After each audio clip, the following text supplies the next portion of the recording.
Okay, and here's my personal favorite from last year and probably the year before, the Slim 7i. So this is the 7i Slim.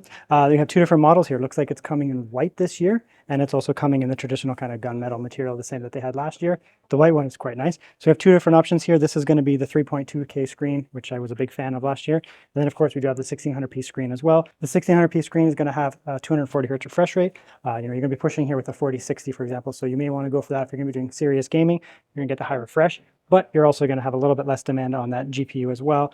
Over here, we're going to have slightly lower refresh rate here, 165 hertz there, but it's the 3.2K screen, so that's going to be fantastic. As for the specs on them, they're both going to be using, in this one, there's the Intel model here specifically.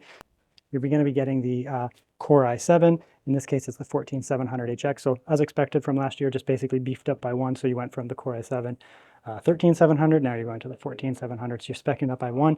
These models here at least have a 4060. They don't have a spec sheet for me yet, so I'm not sure if it's going to go up to the 4070 like it did last year on the Intel model. Realistically, it's not a big deal. The 4060 was my personal favorite for last year in terms of bang for the buck, but it looks like they are going to be getting up to a 4060, at least in this model here. RAM, again, you're going to be able to upgrade it. Can't open it up yet, but I'll have a look at that. The white is very nice here. You can see it's going for the all white build here.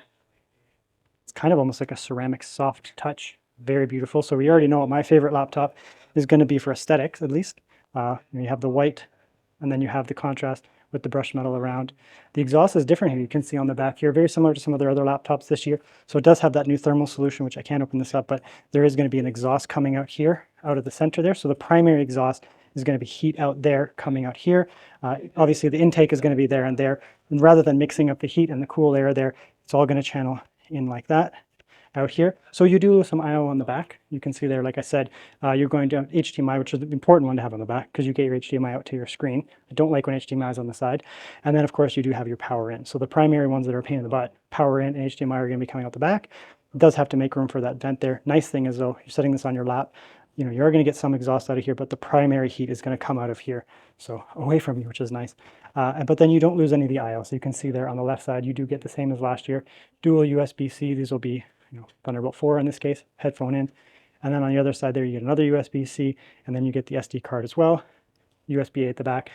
So you're not going to lose that legacy port, camera kill switch. So lots of ports on it, despite the fact that it's thin. Physically, it feels identical to last year. Yep, I don't feel any difference in the weight of the laptop.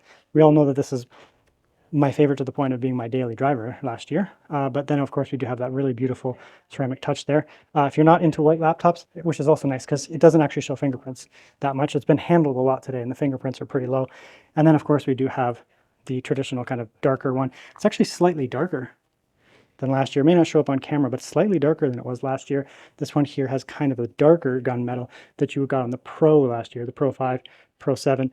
Keyboard as well is going to go to that black setup, which is more common on the Pro 5 and the Pro 7 from last year there. So you are going to be getting some tweaks there, at least with the black one. Just slightly darker, not going to be that lighter gunmetal, kind of like, this kind of color is what we had last year here. You can see that there, the contrast, how much darker it is. Or I can bring in, the Legion 5 here, just so we can see the color difference there. So we can see, this is the Legion 5 there with that lighter gunmetal, and then the Legion 7i and the darker variant, at least is a darker metal. So unless, things change, this is probably going to be one of my favorites again, at least in terms of form factor, because it looks like they didn't reinvent the wheel. You got that nice brushed metal and all that. The only difference primarily in terms of the design on this and a little bit of color difference is that it does have the new CPU, of course, and then the I/O shifted because you're going to get the heat out of there. I'm very curious to see how that new heat solution there works. They were talking about it, and they seem pretty proud of it, so we'll see. Legion's always run pretty cool as it is.